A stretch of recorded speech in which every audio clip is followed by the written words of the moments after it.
कभी भी इन गंदे रिलेशनशिप्स में बॉयफ्रेंड गर्लफ्रेंड वाले चक्रों में मत पड़ना।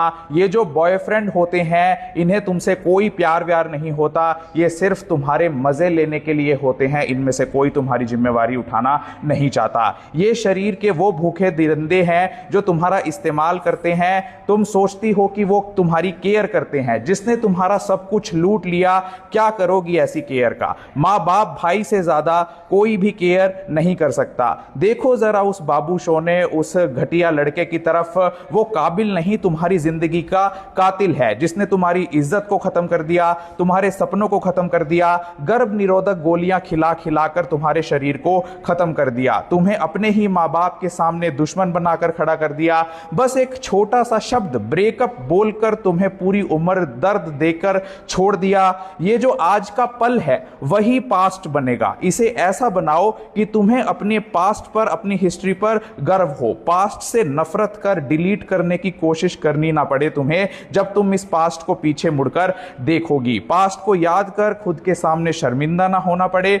आज 10th क्लास की, 8th क्लास की बेटियां आजादी मांग रही हैं। किस चीज की आजादी? Mobile, WhatsApp, Snapchat, Facebook, Instagram पर अश्लील रील्स बनाने और रील्स देखने की आजादी। आज किसी भी ऐरे गहरे नत्थू खैरे के लड़के के चक्कर में पड़कर अपनी लाइफ को बर्बाद कर देने की और उसके हाथ की कठपुतली बनने की आजादी मांग रही है एक लड़की आजादी मांग रही है थाने में खड़े होने की, उसी बाप के खिलाफ, उसी भाई के खिलाफ जिसने तुम्हें अपनी बाइक, अपने स्कूटर, अपनी साइकिल पर बिठाकर तुम्हें स्कूल कॉलेज तक पहुंचाया और यह सोचा कि हां ये बेटी हमारे नाम को रोशन करेगी, घर के नाम को रोशन करेगी। सरकार ने नारा चलाया बेटी बचाओ बेटी पढ़ाओ का, क्या हम उस नारे को सार्थक कर रहे हैं? क्या हमें एक दिन ऐसा देखना पड़ेगा क्या कि जिस दिन हमें इस नारे पर भी शर्मिंदा होना पड़ेगा? लोग आज फिर से वो बातें करने लगे हैं कि बेटियों को घर से बाहर मत भेजो, बेटियों को आजादी मत दो। तुम्हें इतने सालों के बाद ये लड़ने की आजादी मिली है और उस आजादी का हम क्या यूज कर रहे हैं?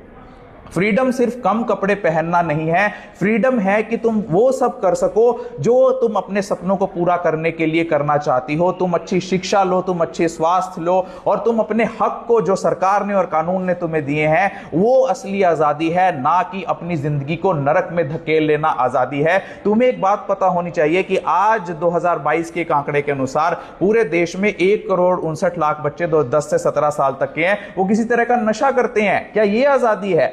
आज हमारे देश के बच्चे कई गेम्स में फंसकर आत्महत्या कर रहे हैं, कई गेम्स के चक्कर में अपने करोड़ों हजारों करोड़ लुटवा रहे हैं। क्या यह आजादी है? सोच कर देखना कि तुम खुद भी नहीं चाहती थी इन गंदे चक्रों में पड़ना। तुमने जब अपने घर से पहला कदम बाहर रखा तो तुम कुछ बनना चाहती थी, बिगड़ना नहीं चाहती थी। तुम किसी बॉयफ्रेंड के चक्कर में